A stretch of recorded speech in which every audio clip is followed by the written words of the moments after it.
Assalamualaikum. Hari ni Mak nak tunjuk cara Mak buat kuih lopak tikai. Kelantan panggil lopak tikai. Ni nak masak pulut dia dululah. Masak pulut dia ni 2 cawan.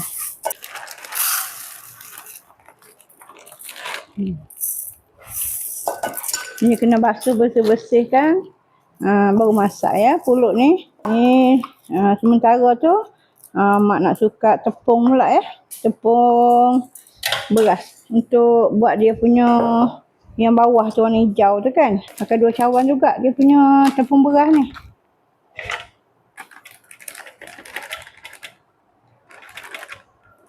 Okay.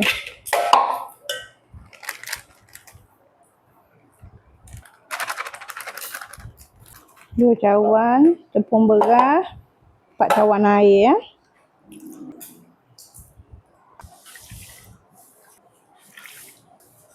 Cawan air. Ni Mak masukkan air kapur dulu ya.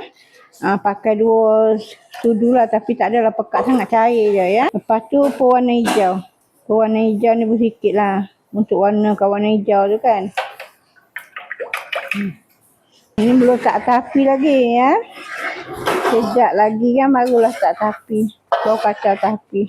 Ni Mak nak start kacau ya. Kacau sampai dia pekat lah.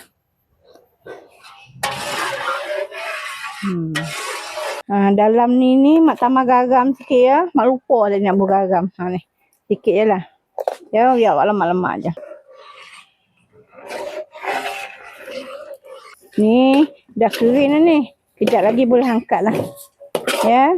Ni Mak dah tutup api dah ya. Dah pekat dah. Ni Mak basuh pulut ya. Kan kalau orang Kelantan dia makan lopak tikai ni dia ada pulut merah tu. Tu yang Mak nak buat pulut merah ni. Ya. Ni Mak masak pulut merah ya. Tadi pulut 2 cawan ni. Lepas tu air pun 2 cawan jugalah. Dia sama banyak kan. Ni Mak buat warna merah ya. Lepas tu bergaram sikit. Okey. Dah masak lah lepas ni. Mak tak buat santan ya. Ni Mak masak pulut ya. Tunggulah apa dia masak. Ni Mak nak masak dia punya yang putih tu pula ya. Mak pakai tepung beras ni. Buat dalam 2 cawan lebih sikit lah. Ya. Lepas tu ni yang ni pakai santan ya. Yang ni pakai santan. Tak yang ni yang santan.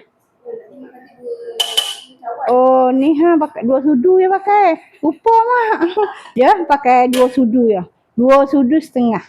Ni Mak pakai dia punya santan ni anggaran dalam 2 cawan lah. Ni Mak buat santan 2 ni ya.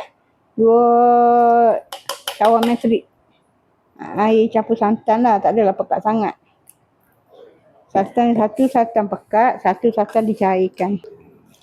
Okey. Lepas ni garam. Lepas garam ni okeylah, tak ada apa, kena kacau je lah.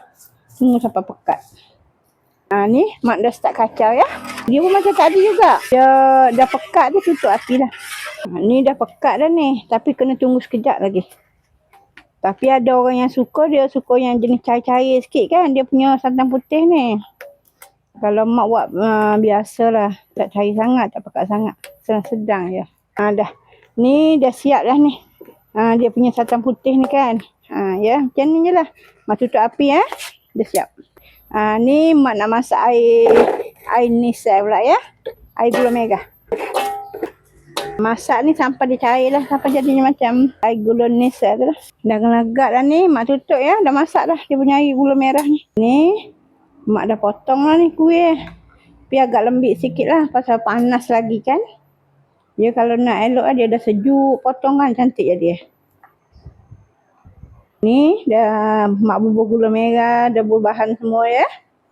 Ni lah kejadian dia lopak tikai Mak punya ya. Mantap.